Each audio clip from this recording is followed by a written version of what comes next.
Isang masamang espiritu naman ang nagpahirap kay Saul. Sinabi sa kanya ng kanyang mga lingkod, pinahihirapan kayo ng isang masamang espiritu galing sa Diyos. Kung gusto po ninyo, ihahanap namin kayo na isang taong mahusay tumugtog ng alpa.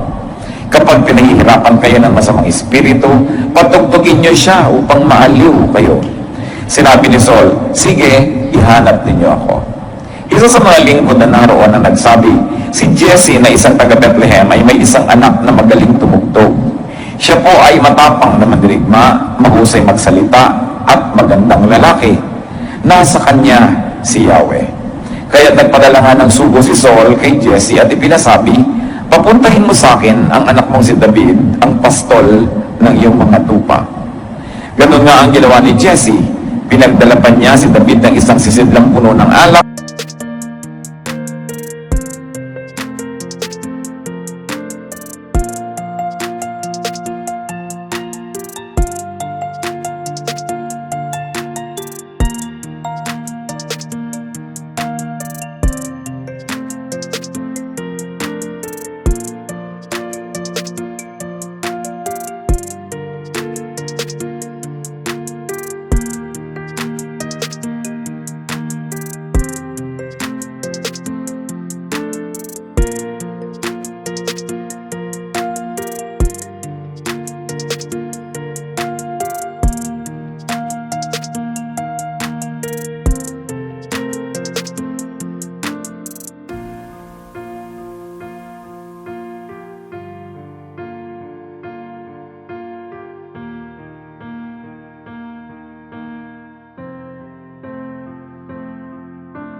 Isang batang kambing at isang asnong may kargang tinapay upang ibigay kay Saul. Naglingkod si David kay Saul at nagustuhan niya ito, kaya ito'y ginawa niyang tagapagdala ng kanyang sandata. Ipinasabi ni Saul kay Jesse, bayaan mong maglingkod sa akin si David sapagkat napamahal na siya sa akin. At tuwing dumarating kay Saul ang masamang espiritu mula sa Diyos, kinukuha ni David ang alpa at tinutugtugan niya ang hari. Si Saul naman ay naaaliw, umaalis sa kanya ang masamang espiritu at siya ay gumagaling. At nawa, ang hiwaga ng kwentong ito ay maging kagalingan ng espiritu nating lahat sa po na ating mga mahal sa buhay. Let's take a look at the chemistry of Saul's depression. This time I'll be reading from the contemporary English version, the same story. 1 Samuel 16:14 to 15. The Spirit of the Lord had left Saul, and an evil spirit from the Lord was terrifying him. It's an evil spirit from God that's frightening you, Saul's officials told him. So this depression and the frightening factor, natatakot siya. Alam niyo yung mga nade-depress, minsan may kinakatakutan na hindi maintindihan kung nasa paligid. Ba't ka natatakot? Hangin lang yan, kwarto lang yan. Ba't ka natatakot? Kasi merong spiritual factor kumisan. So, ang nakita natin dito, isa sa mga dahilan o timpla ng depression niya is there was very little or no spirit of God in him. Umalis na ang pabor ng Diyos sa kanya. And there was much of an evil spirit from God. Diyos ang pumapayag na itong masamang espiritu ito guluhin itong si Saul. Siyempre, wala namang nangyayari sa mundo na hindi pinapayagan ng Diyos dahil Diyos ay Diyos.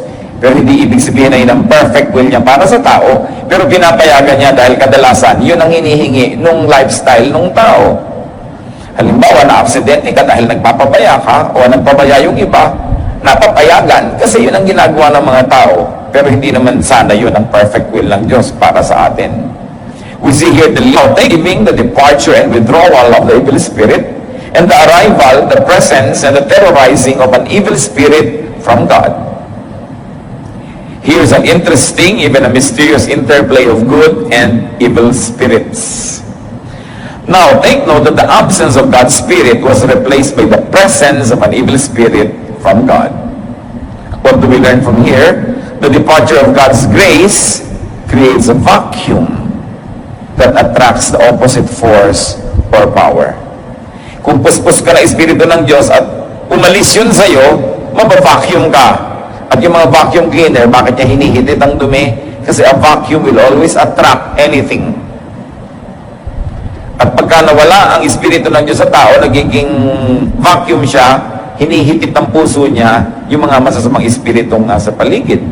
Hindi pwedeng walang laman, laging meron. So pinipili lang natin, sino ba ang laman mo? Ano ba ang laman ng iyong puso? Now let's take a look at the cure to Saul's depression. Dahil nandiyan din sa kwento. Sabi ng mga tao, it's an evil spirit from God that's frightening you. At alam natin gumaling siya. So correct diagnosis cures the depression. Tama ang hatol, tama ang pag-aaral ng mga tao sa paligid kung anong pinagmumulan ng kanyang sobrang takot, pagkaligalig, pagkabalisa. Sabi niya, may masamang espiritong gumugulo sa iyo. 1 Samuel 16:16, Your Majesty, let us go and look for someone who is good at playing the harp. He can play for you whenever the evil spirit from God bothers you, and you'll feel better. Pansinin ninyo na hindi naman exorcism or casting out ang ipinayo. Ang ipinayo nila ay isang bagay na nagpagaling dahil nabasa na natin yung buong kwento. So what cured Saul's depression was correct prescription. Doktor ka man, kung hindi ka marunong magpayo ng igagamot, baka lumala lalo ang pasyente. So tama ang ipinayo. So now we need good informed counsel and counselors. Sabi, kailangan ang kunin mo isang taong magaling tumugtog ng musika. 1 Samuel 16:17, All right, Saul answered, find me someone who is good at playing the harp and bring him here. The cure was Saul's submission to correct counsel. Kung may matinong nagpayo, maganda ang payo, ang pagsunod doon ang magiging daan para gumaling ang isang karamdaman. And there was cooperation from his part. Hindi sabihin, ano palagay niyo sa akin? Nasisiraan? Ano palagay niyo sa akin? Blah, blah, blah. Sabi niya, o sige, humanap kayo. Kung yan ang tingin ninyong mabuti at natikwen sa akin. 1 Samuel 16:18, a man named Jesse who lives in Bethlehem has a son who can play the harp. One official said, he's a brave warrior, he's good-looking, he can speak well, and the Lord is with him. So what brought healing? A fitting therapist. Tugma, akma, bagay na therapist o dadaanan ng kagalingan patungo sa pasyente. At ano kanyang mga katangian? He was skilled at playing the harp. Siguro kung bakit siyang tumugtog, sinto-sinto na to, baka lalong mabalisa ang pasyente. He was brave. Hindi lang matapang bumunta sa gyera, kundi matapang humarap sa isang taong depressed, matapang naharapin ang dilim at lalim ng gabi, kahit kumisan may mga pangambaka at takot, buo ang loob. Yung mga taong buo ang loob, malaking blessing sa mga taong nasisiraan ng loob. Kaya ikaw ay matapang o pinipilit mo maging matapang ka for the sake of somebody na nanghihina ang loob, ministry yun sa iba. Yun namang nagduduwag-duwag at lalong nagpapakaduwag-duwag na nga, ikaw yung may ministeran, ikaw ang tutulungan tuloy. Kaya pumipili ka, ako ba yung magiging problema dito? Ako ba yung sasolve ng problema? And he was good looking. Siyempre naman, nakakagaling naman yung pagtiningnan mo, nade-depress ka, naaalala mong may Diyos. No? Yung maayos, neat, mabango, no? Neat na malinis, nakakatulong talaga. And someone who speaks well. Meron naman, kukuhanan ka lang ng blood pressure, ang taas! Ninervyos ka na lalo. Alam niyo, pagkuha ng blood pressure, ministry yan. Pag nakita mo ang taas, sasabihin ng pasyente, ano, mataas-taas ng kaunti, mag-relax kayo at mababayan. Hindi, nakakita na kayo ng ganun kukuha ng blood pressure? Sura, iba yung, dahil sa kanya, kaya namatay yung pasyente. You speak well. Ibig sabihin, magaling ka magbitaw ng salita, nakakapagpahupa ka ng kalooban, yung galit, nawawala yung galit, yung natatakot, nagkakaroon ng assurance, gano'n na magalang magsalita. Ministry ang pagsasalita. Nagsasalita pa lang tayo, may gumagaling na o may nalumalala. Kuminsan man, pupuntahan yung pasyente, ang payag mo, para ka ng bumo. Dumalaw ka pa. Quiet ka na lang. So, para yata ang naglulus ka ng konting weight. You know, you soften the impact of anything that is unnice. And then this person, among others, and the best of all, is that he was anointed. The Lord is with him, according to Scripture. Now, Samuel, 1 Samuel 16, 21 to 22. Because of the qualities, Saul liked him much that he put David in charge of carrying his weapons. Not long after this, Saul sent another message to Jesse. I really like David. Please let him stay with me. So napaka-pleasant na kanyang pagkatao, masarap siyang kasama, nahulog ang loob sa kanya ng hari. He was likable. It's important to be likable. Kaya maraming Pilipino, liked, sought after nurses, therapists, caregivers. No? Kasi mga malalambing, kumisa kahit bola, no? At least, sumasarap ang pakiramdam ng pasyente. Yung mingiti at caring, very important yan sa pagpapagaling. Now, what else contributed to the cure? Available, helpful, and cooperative supporters. Yung mga tao sa paligid niya, binigyan siya agad ng tamang payo. Kailangan mo, musician, na may itsura, magandang magsalita, buo ang loob, at higit sa lahat, anointed ng Diyos. Now, 1 Samuel 16:23, whenever this evil spirit from God bothered Saul, David would play his harp. So what contributed to the cure here? A willing and able therapist. Meron kasi willing pero hindi able. May able pero hindi willing. This one is an able and a willing therapist. Kung nag-aalaga kayo ng may sakit yung kamag-anak, inaalagaan nyo na rin lang, ngumiti na kayo. Pwede rin namang sumimangot pero pwede rin ngumiti. Ginising kayo madaling araw dahil merong kailangan. Gumising din naman kayo, napuyat na rin lang kayo, ba't hindi nadagdagan ng ngiti? Bakit sisimangutan pa? Gumising na rin lang naman kayo. Lubusin na. Kailangan able and willing. Kung bisa tuloy ang pasyente, pagka sinisimangutan mo na, pagka hindi masyadong emergency yung case niya, hindi ka na tuloy inaabala, hindi ka na tinatawag dahil nang hihina na ang loob na abalahin ka dahil dinidiscredit sa iyong facial expression. Kung kayo nakabantay, duty, ito yung oras ko magbabantay ako, decide to be cheerful. You are there anyway. Lubusin na. Lalo nating gawin ang sarili natin na daluyan ng Espiritu at pagpapala ng Diyos patungo sa ating binabantayan o inaalagaan. And there was balancing therapy. All the good qualities of the therapist balance the deficiencies of the patient. Plus, good music. Ang totoo, yung musika, ang pinaka-main ingredient ng therapy na ito. Therapy through the arts. Kaya sa ospital, maganda sana nakikita mo mga magagandang tanawin, mga bulaklak, mga naglalaro, mga masasaya. Kung minsan naman sa ospital, yung pag nakapakong Kristo, ang makikita mo sa harap mo. No? Although ipinapaalala sa iyo na oo, namatay siya para sa iyo, pero kamatayan pa rin yung kaharap mo kahit pa nga 3 araw lang yun na naganap sa kanya. Kaka-depressed. Dapat magagandang tanawin, magandang tugtog, no? Hindi yung iyakan sa tabi, may namamatay pala sa tabi mo, nakaka-stress yun, no? Kung may ubo ng ubo-ubo ang gabi, hindi mo malaman kung maawa ka o maiinis ka na dahil puyat ka na rin. Kaya napakahalaga na nakakapagpahinga yung may sakit. Napaka-importante na kung kinakaya natin, mag-ipon-ipon ka naman para pag napa-hospital ka, medyo tahimik yung kakalagyan mo. Meron pa akong kilala, pumipili siya ng kwarto. Halimbawa, o-operahan siya o matagal siya sa ospital. Ang pinipili nilang paglagyan sa kanila at ipinapakiusap nila, yung maternity floor. Kasi yun lang ang floor sa ospital na masaya. Lahat ng dumadalo, may dalang loko, mga bulaklak, kasi may nanganak, masaya. Kesa yung mga ibang floor na talaga namang puro iyakan ang nadidinig mo, nakakadagdag sa yung depression. And very importantly for Saul, there was companionship of someone likable. Alam niyo yung companionship, napakalaking ministry para magawa mo sa isang hari, sa isang gobernador, sa isang presidente, sa isang matatawag nating VIP o makapangyarihang tao. Why? Because the court, the royal court, the seat of power is a snake pit.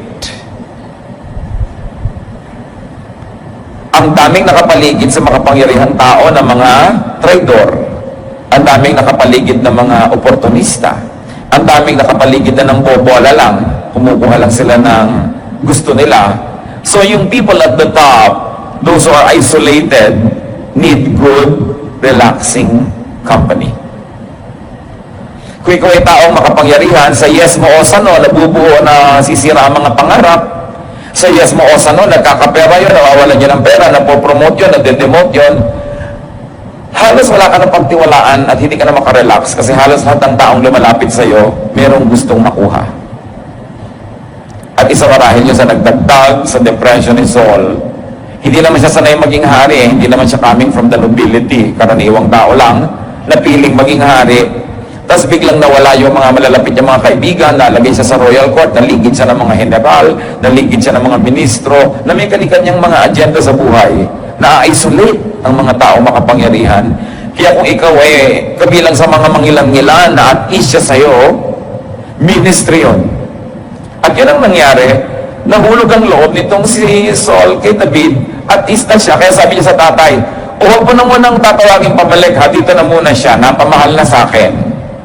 At yung ministry pa lang ng presence doon ni David, tumutulong na para gumaling si Saul. Kasi nakakapagtiwala siya, to the point na yung si David na pinagdadala niya ng kanyang mga sandata. Yung may weapon mo na hawak ng iba, tapos katabi ka na pwedeng gamitin laban sa'yo, pagtitiwala yon. Yun lang ikaw ay napagkakatiwalaan, kahit wala ka pang ibang ginagawa, nagmi-minister ka na, kasi nakaka-relax yung may nasa sandalan na pagkakatiwalaan. He was not a threatening companion. Hindi katulad ng iba, nandun lang, tapos pag may nadinig, ipapamalita sa iba. O kaya, nandun lang para may hingin. O nandun lang para magsumbong o manira sa iba. Kaya mga tao matataas ang mga katungkulan sa buhay, mga ano yan paranoid. Pag may nadidinig, halos ayaw maniwala. Ano kaya ang gusto niya? Bakit siya lumalapit sa akin? Ba't siya nagre-regalo? Anong pabor ang hihingin niya nakapalit nito? Ba't niya hinihingi ang cellphone ko? Baka ipamigay niya sa lahat, tapos lahat tatawag na sa akin. These kind of things. Iba siya pa rin psychology of those people who are at the top. And unless you get to the top, you will never understand it. Ngayon, si David, naunawa niya yun, nakapag-minister siya. Saul would relax and feel better when David plays the harp. And very likely would also sing together with the playing. Then, the evil spirit would go away. Ito, isa sa mga pinakamahalagang punto ngayon, mga kapatid. Hindi siya gumaling kasi umalis yung masamang spirito. Nakarelax siya, yung masama niyang pakiramdam may bumuti, at dahil doon, umaalis yung evil spirit. Hindi umalis muna bago bumuti ang kanyang pakiramdam. Hindi siya aalis nun. So what cured was Saul's relaxation and good feelings. If you want a worry, an anxiety, a depression to leave you, strive to feel good. Relax. Kasi ang masasamang espiritu, hindi pwedeng tumira sa puso na relaxed. Ayaw nila doon. Parang yung ipis, ayaw niya sa malinis na sahig. Pag may ipis sa bahay mo, maruming sahig, period. No? Dahil kung malinis yan, hindi yan titirhan ng ipis. Ngayon, ang masamang espiritu, ayaw niyang tumira sa malinis, payapa, tahimik, relaxed. Ang gusto niya yung naguguluhan ka, mainit ang ulo mo, nalilito ka, nagmamadali ka, gusto kang tirhan. Yung lagi ka na lamang nagalit, lagi ka nagsiselos, lagi ka na lamang na nakaangel, gusto kang tirhan. So, ang naging ministry was to make Saul feel relaxed. And once he was relaxed, the evil spirit left. Huwag yung umalis ka dyan, masamang espiritu, umalis ka dyan. Hindi, alis yun.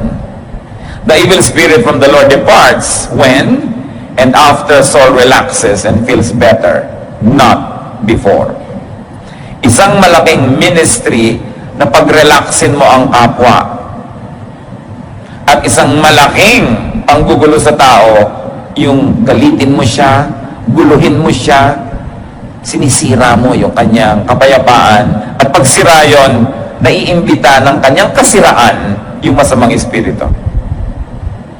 Kaya nag-iingat ka. Kailangan mo ba sabihin na isang bagay, makakagalit lang naman, wala rin naman mangyayari? Huwag na, hayaan mo na lang siyang tahimik. Kailangan ko ba siyang takutin ngayon? Ang saya-saya ng party, ang saya-saya, bihira magsaya. Nabalitaan mong merong nasunog na bahay ang kamag-anak nyo dun sa Matnog. Sa kalagitnaan ng party, sasabihin mo pa, nasunog ang bahay niya sa Isabel. Sunog na, nasa na, sunog na, tapos dapat mo pa sinabi sa akin, hindi na lang mo pinatapos tong party na to, ngayon lang ako sumaya, pinutol mo pa agad. Ngayon, kung ako yung bombero, ako papatay ng apoy, sige sabihin mo kahit gitna ng party. Pero wala na akong magagawa, why spoil my fun? Marami kasi mga tao hindi marunong magdala ng access. May access ka to someone's ears, anong ginagawa mo? Do you agitate the person? Kaya sabi sa Desiderata, avoid loud and aggressive persons. They are vexations to the spirit. Iwasan ninyo yung mga taong lagi kayong ginagalit, tinatakot, binibigyan ng mga masamang balita. Lalo't wala naman kayong magagawa para solvein yung masamang balita na yon. Better not to know, or better not to know at this time. Why can't it not wait? So what are the possible causes of Saul's depression? And this time, i-apply natin sa buhay natin o sa mga mahal natin sa buhay na pwedeng nade-depress. Paul had humble beginnings at with mentioned. Wala namang hari dati sa Israel. Yung mga Israelites na were asking for a king. Sabi ng Diyos, siya, kung talaga gusto nyo, bibigyan ko kayo, pero hindi sana yan ang perfect will ko para sa inyo. At nung may nagpunta kay Saul, dahil nominee na siya na maging hari, sabi niya sa 1 Samuel 9:21, why are you telling me this? Saul asked, I'm from Benjamin, the smallest tribe in Israel. My clan is the least important in the tribe. Galing na siya sa pinakamaliit na tribe at yung pamilya niya, galing pa sa mga pinakawalang sinabi dun sa tribe na yon. So, niyo ba't mo sinasabi sa akin ng mga bagay na yan? Hindi ako pwede maging hari. Simpleng tao lang ako. Yun ang pinanggalingan niya, tapos bigla siya naging hari. Anong possible na maging resulta nun? Disorientation. A sudden change of position or orientation. Kaya yung mga dating hindi sikat, naging star, hindi makaya, nagda-drugs. Hindi nila makaya, nadidisorient. Iling mo, yung mga dating wala, biglang yumaman, nabubuang. Hindi nila kaya. Yung biglang naiiba ang sitwasyon mo sa buhay, kahit pa sabihin mong yumaman ka, laging makapangyarihan ka, sumikat ka, hindi laging mabuti ang bunga. Kaya nga kung minsan, yun ang hinihiling mo, hindi binibigay sila ng Diyos, bakit ka magpapasalamat pa rin? Kasi alam niya, hindi mo kaya. Masisira ka lang pag nakuha mo. Parang 10 watts ka na bumbilya, 1 million volts, ang papadaanin mo sa hindi mo, pupunti ka lang, wag na. At yan, isa sa mga nangyari sa kanya yan. It's possible that it was a sense of disorientation. Ano pa ang mga nagdagdag sa buong buhay niya, kaya he lived a life of depression? 1 Samuel 18:6-8. David had killed Goliath. The battle was over and the Israelite army set out for home. Si Saul ang hari, si Goliath, sina-challenge silang lahat, walang lumaban. Si David lang na binatilyo ang lumaban at tapakin niya si Goliath. As the army went along, women came out of each Israelite town to welcome King Saul. They were singing happy songs and dancing to the music of tambourine and harps. They sang, Saul has killed 1,000 enemies, David has killed 10,000 enemies.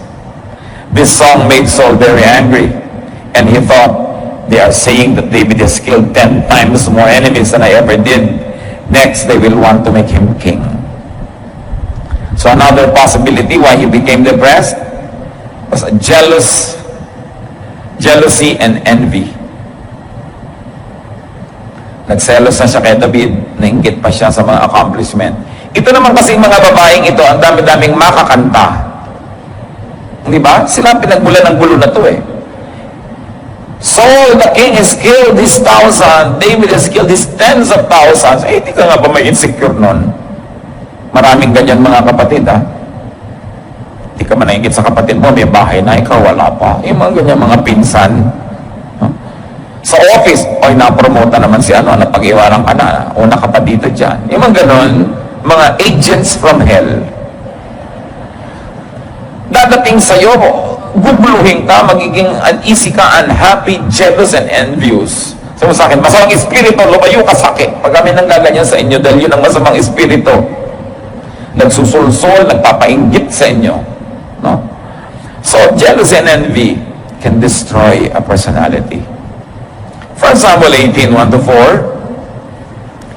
from the New International Version, this particular verses.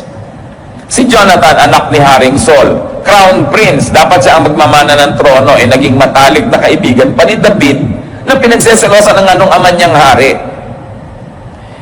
1 Samuel 18:1-4, Jonathan became one in spirit with David, and he loved him as himself. And Jonathan made a covenant with David because he loved him as himself. Jonathan took off his robe he was wearing and gave it to David, along with his tunic and even his sword, his bow, and his belt. Heto si Haring Saul, may anak siya si Jonathan, dapat yun ang magmamana ng kaharian. Heto si David, naiinggit na nga si Haring Saul, ibinigay pa nitong anak na Jonathan yung lahat ng symbols of royal office. Ibig sabihin, willing na willing si Jonathan na si David ang maging next king, hindi siya. Ibinigay niya yung mga espada niya, mga balabal niya na sagisag ng kanyang pagiging crown prince. Anong mararamdaman mo ngayon na itong sarili mong anak, hindi mo kakampi at kakampi pa nitong taong sa palagay mo ay aagaw ng trono mo? So what contributed to the depression? Isolation and separation from people who mattered, especially family. Marami po mga tao ngayon na de-depress kasi kahit may pamilya, ang feeling nila isolated sila and separated kasi hindi sila paborito, hindi sila mahal, hindi sila binabate, hindi sila nireregaluhan. Nadadagdagan yun over time hanggang mapuno yung puso ng laso ng feeling of isolation and separation. Kaya tayo may pananagutan din not to make people, especially those we have an obligation to be close to and to love kasi pamilya natin, we should not make them feel isolated. They could be depressed. Ito naman pamilya ni David. Siyempre, isa pang anak na babae, napangasawa pa ni David. Itinago pa ngayon itong babaeng ito sa tatay niya, yung kanyang asawa, nung hinahabol at gustong saktan, parang wala nang kakampitong si Saul. Sa biglang tingin, para siyang kontrabida, pero ang totoo, biktima siya dito. 1 Samuel 20:30-31, Saul was furious with Jonathan and yelled, "You're no son of mine, you traitor. I know you've chosen to be loyal to that son of Jesse. You should be ashamed of yourself, and your own mother should be ashamed that you were ever born. You'll never be safe and your kingdom will be in danger as long as that son of Jesse is alive. Turn him over to me now. He deserves to die." Alam yung ginawa ni Jonathan, ipinisto yung tatay niya. Gusto kang patay ng tatay ko, so magtago ka na. What would the father feel? Abandonment anxiety. Everybody was leaving him. Kung minsan meron tayong ganung feeling Yun lang asawa mo mag-a-abroad, meron ka abandonment anxiety. Lalo, hindi ka sure kung ikaw pa talaga yung mahal. O kaya yung anak mo, mag-aasawa, ang feeling mo, iiwan ka. O kaya napamahal na sa iyo ang isang kaibigan, mag-a-abroad pa, lalo tayo ngayon, 10 million OFWs, everybody is having a sense of abandonment. Gusto man o hindi gusto nung umaalis, yung pa rin ang ending, naiiwan ka. Pwede ka talaga ma-depress dyan. Yung naglalakad ka sa breakwater. O kaya ay nagtitirintas ka, samantalang wala kang buhok. Nakatingin ka lagi sa mga lubulubog na araw. Nangyayari yan, lalo sa maraming paghiwa-hiwalay. What could cause depression? In Saul's case and in ours, constant negative emotions. Kaya pag negative ang emotion nyo, mga kapatid, change the equation. Halimbawa, di ba? 3 plus 1 equals 4. Right? Ayaw nyo ng 4. Bakit 3 plus 1 ang 3 plus 1 kayo? Di magiging 4 din yun. Gawin yung 3 plus 2, 5 plus 7, para maging 4. Ngayon, kung may ginagawa kayo, lagi ang nagiging ending, nalulungkot kayo. Titingnan nyo yung mga picture, nalulungkot kayo. No? Mag-iisip kayo, malulungkot kayo. Mag-iisa kayo sa kwarto, makikinig ng tugtog, malulungkot kayo. Palitan nyo para hindi lungkot ang ending. Change the equation. Huwag kayong gumagawa ng nagpapalungkot. Huwag kayong mag-isip ng nakakatakot. Meron pa nga akong nakausap, gusto daw niya i-cremate siya. Sabi ko, naman kailangan i-cremate, pwede ka namang ilibing. Kung buhay pa ako, dinapulong ako doon sa ataol. Pati yung inaalala mo. 5 araw ka na lang nakaburo, umaasa ka pang buhay ka pa. Pero, Hindi ko lang pwede sabihin, huwag niyang isipin, naiisip niya eh. Right? So dapat ikaw magdisiplina sa sarili mo na huwag mong isipin ang mga bagay na yan. Pag may dumarating sa iyong espiritu na nakakatakot, nakakanervyos, nakakalungkot, pwede palayasin mo agad. Change your thought. Change the channel. Lumabas ka ng bahay, mag-jogging ka, kumanta ka, maligo ka, mamalansya ka, do something, change the equation. Hindi mo pwedeng alagaan yung lungkot kasi talagang hindi ka niya naiiwan. Kung nalulungkot ka, nag-iisa ka sa kwarto, di magsama ka. Walang tao, magsama ka ng mga manok. Kahit sino, magsama ka dyan. So, basta ibahin mo dapat. Huwag kang papayag, kapatid, na yung negative emotion mo nakatira sa'yo. Palayasin mo yan. Kasi sisirain ka niya. But the cause of depression, especially Saul, was the departure of God's Spirit and favor. Which is probably not what we experience naman, no? Yun ang mga nauna. Genesis 6, 5 and 3. The Lord saw how bad the people on earth were and how everything that they thought and planned was evil. Then the Lord said, won't let my life-giving breath remain in anyone forever. So may pagsasawa din ng Diyos. So hindi ko papayagan na ito espiritu ko nasa tao forever, mamamatay siya. Hindi siya pwedeng mabuhay forever, tas ganyan siya. So ganun din yun, pag laging hirap na hirap yung espiritu ng Diyos na nasa iyo kasi nakakainis yung mga feeling mo, nakakatakot, nakakalungkot, ang ugali mo, ganito, aalisan ka nung anointing ng Diyos. Hindi niya titiisin yun. Ayoko na. At gano'n ang nangyari kay Saul, nilayasan siya ng espiritu, at ang lumipat ay yung nag-aabang. Sabi niya, umalis lang dito ang espiritu ng Diyos, ako lilipat dito eh. Nilipatan nga. Tuwing inaalisan siya nung anointing presence. Hindi naman permanent eh, may mga moment lang na nawawala yon. Parang tayo din, yung lungkot na, parang kung isang hangin na dumadapo lang naman. Yung mga panandali ang mga sobrang depression. Bakit naman kung lungkot-lungkot mo sa gabi, ba't pag umaga na, biglang wala na, iba na uli. No? Sandali lang. Kaya ang mahalaga, pag dumadating ang depression, mga kapatid, lungkot, takot, just survive it. Dahil may bukas at may bukas, pero mamaya at mamaya, maiiba at maiiba yan. Pag naiba na yung lakad ng planeta, yung posisyon niyan, naiba na yung oras, naiba na yung liwanag, maiiba yan. Ang mahalaga, huwag kang sumabit at huwag kang madamit sa oras na yon. Survive it. Change the equation. Think happy thoughts. Perspire, exercise, do something para mawala yung isip mo sa iniisip mo. Lesson dyan mga kapatid, para hindi tayo alisan nung presensya ng Diyos na yon. We should make our heart and mind a suitable temple or sanctuary for God's Spirit. Di ba nililinis mo ang bahay pag may bisita, nililinis mo ang ospital pag may pasyente, linisin mo ang isip mo para yung Diyos doon magtira. Kasi ayaw niyang tirhan yung marumi. Alangan, gustuhan niya yun.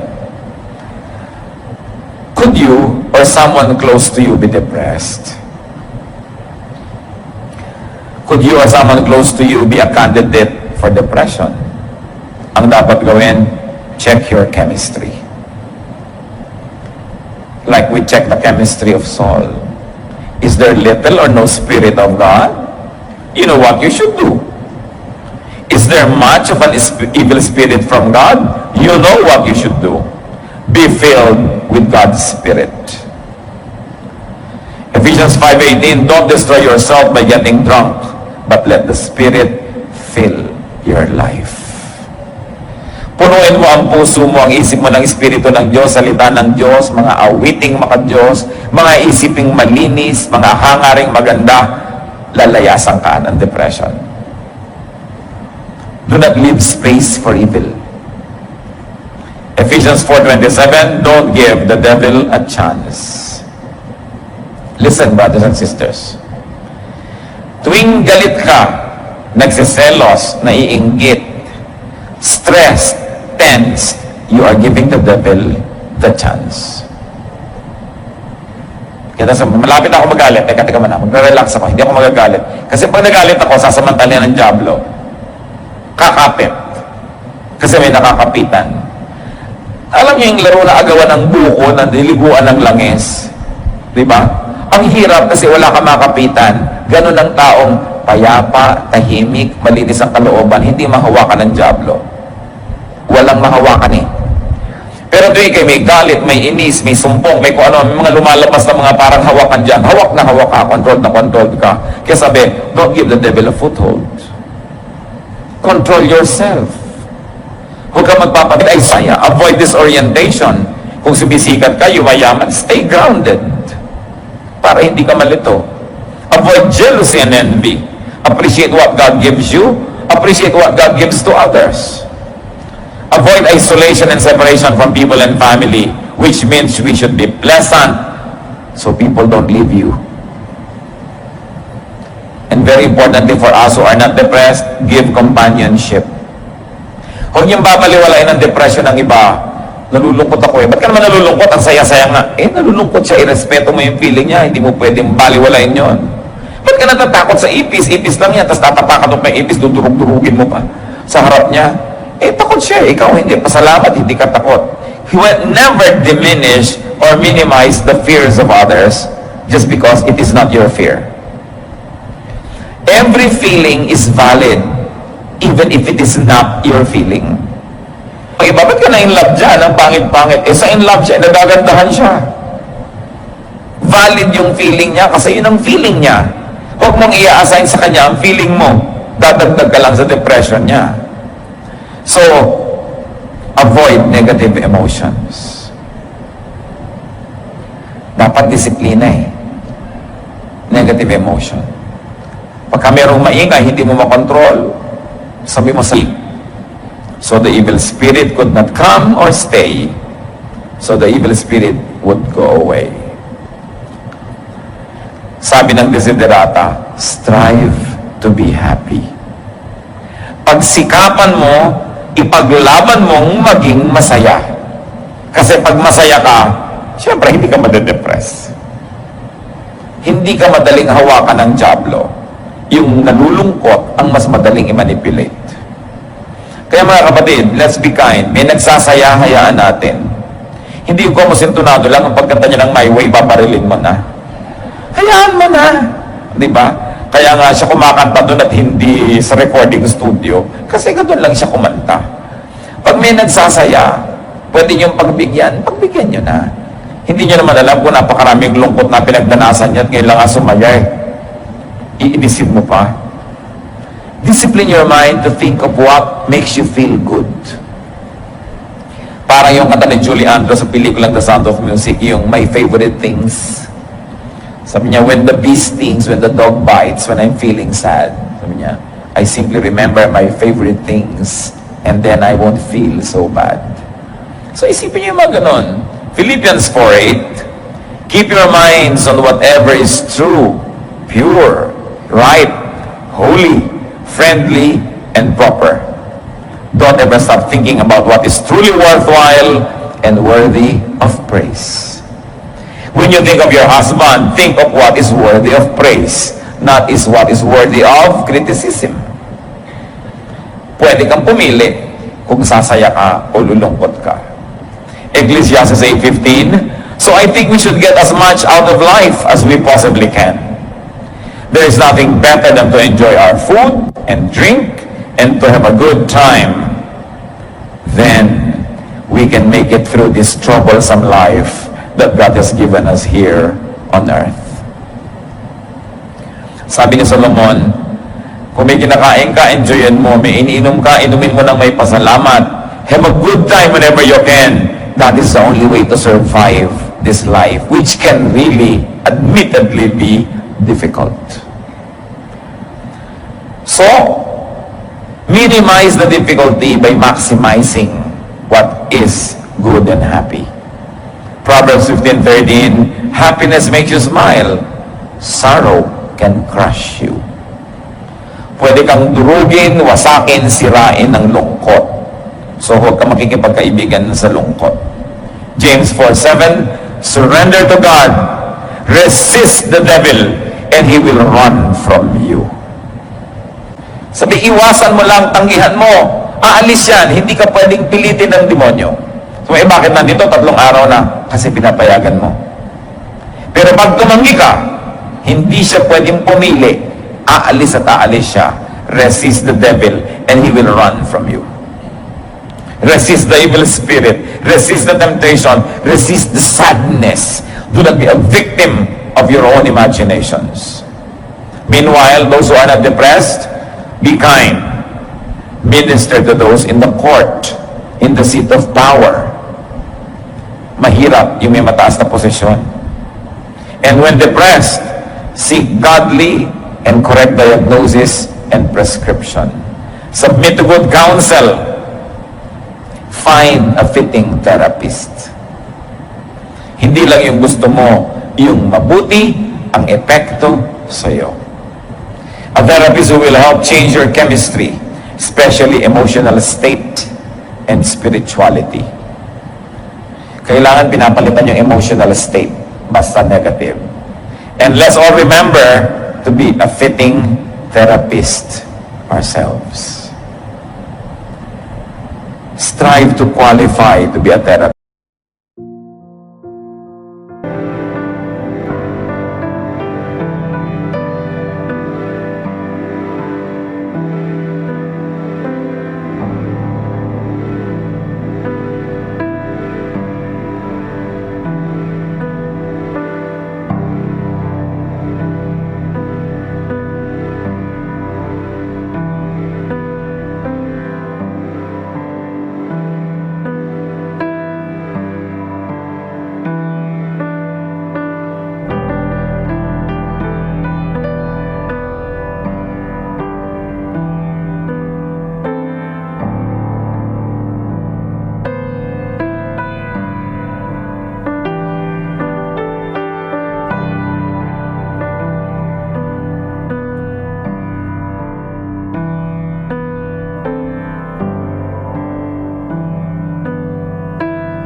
Maging ganon, para kung dumating ang panahon na meron tayong mahal sa buhay na nangangailangan ng sasandalan, masandalan naman tayo. Ginagawa natin goal sa buhay na hindi lang maging independent. Ginagawa natin na maging super strong, super okay, para pag dumating ang panahon na sobrang nanlulumo ng hihina ang nasa paligid, maski sandali, makasandal sa atin. So always qualify yourself to be a good therapist. Continue to improve your skills. Do things well. Be available. Be able. That is a ministry. Napakahalaga yung handa ka sa ganon. And above all, get and stay anointed. For other people's sake. Pagka anointed ka, nakakapag-minister ka sa mga tao, pero pagka winaldas mo yung anointing na yun at nawala, di ba nalugi yung mga tao? Kaya isang kabayanihan to stay anointed not only for yourself, but because you are useful to others. Dahil napapakinabangan ka. Teacher ka, magpupuyat ka, tapos walang quality yung teaching mo bukas. No, be qualified to teach well, sleep early, strive to be healthy, para ang teaching mo maganda because it affects people. Driver ka, makikipaglasingan ka, bukas, puyat ka, nabangga ka, namatay yung mga pasahero mo, di ba pananagutan yon? Meron tayong pananagutan sa isa't isa. Kung ano man ang tungkulin mo sa buhay, gawin mong mabuti para yung siya pinaglilingkuran mo, magandang service ang makuha nila. Hindi yung pinupuyat mo sarili mo, pinapagod mo, ang babatuloy ng quality ng yung service. Pinaghahandaan mo ang oras sa iyong pagtatrabaho, kaya nagpapahinga ka sa tama. Hindi yung aantok-antok ka. Pag nagkamali ka, maraming nadadamay. Be available, be helpful, and be cooperative to the needy. Now, as we have already appreciated, good, relaxing, and enjoyable company balances and heals. Be a good, enjoyable, and healing companion. Lalo yung mga may asawa, ganito ba kayo sa inyong kabiyak? Are you a good, enjoyable, and healing companion? Mga mister, baka naman nagsashopping yung misis nyo, wala kayong ginawa kundi madaliin. So, hindi kayo enjoyable kasama noon. Mabuti sana kung minamadali nyo, ito na lang 100